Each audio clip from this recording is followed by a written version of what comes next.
William McKinley, January 29, 1843, September 14, 1901, was an American politician who served as the 25th President of the United States from 1897 until his assassination in 1901.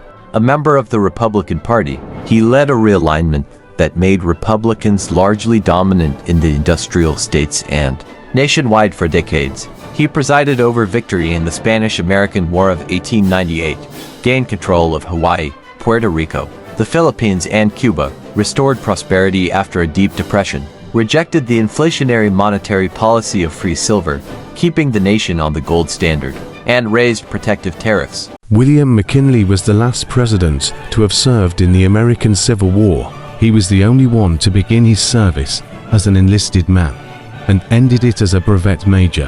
After the war, he settled in Canton, Ohio, where he practiced law and married Ida Saxton.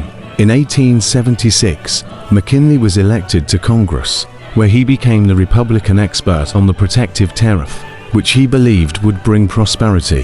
His 1890 McKinley tariff was highly controversial and, together with a Democratic redistricting aimed at gerrymandering him out of office, led to his defeat in the Democratic landslide of 1890.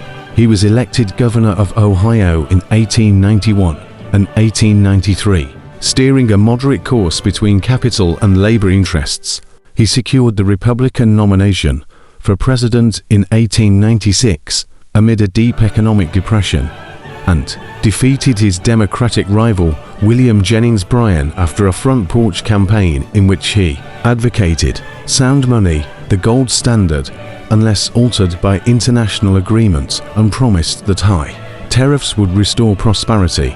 Historians regard McKinley's victory as a realigning election in which the political stalemate of the post-Civil War era gave way to the Republican-dominated fourth-party system. Beginning with the Progressive era, McKinley's presidency saw rapid economic growth.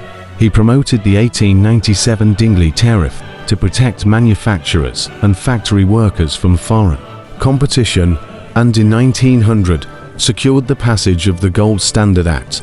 He hoped to persuade Spain to grant independence to rebellious Cuba without conflict, but when negotiation failed, he requested and signed Congress's declaration of war to begin the Spanish-American War of 1898, in which the United States saw a quick and decisive victory.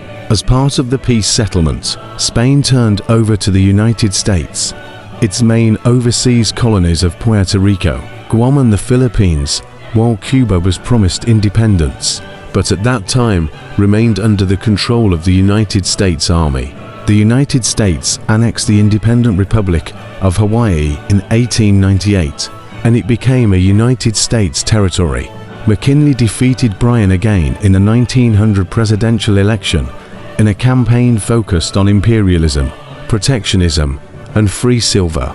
His second term ended early when he was shot on September 6, 1901, by Leon Czolgosz, an anarchist. McKinley died 8 days later and was succeeded by Vice President Theodore Roosevelt. As an innovator of American interventionism and pro-business sentiment, McKinley is generally ranked as an above-average president, although his takeover of the Philippines is often criticized as an act of imperialism.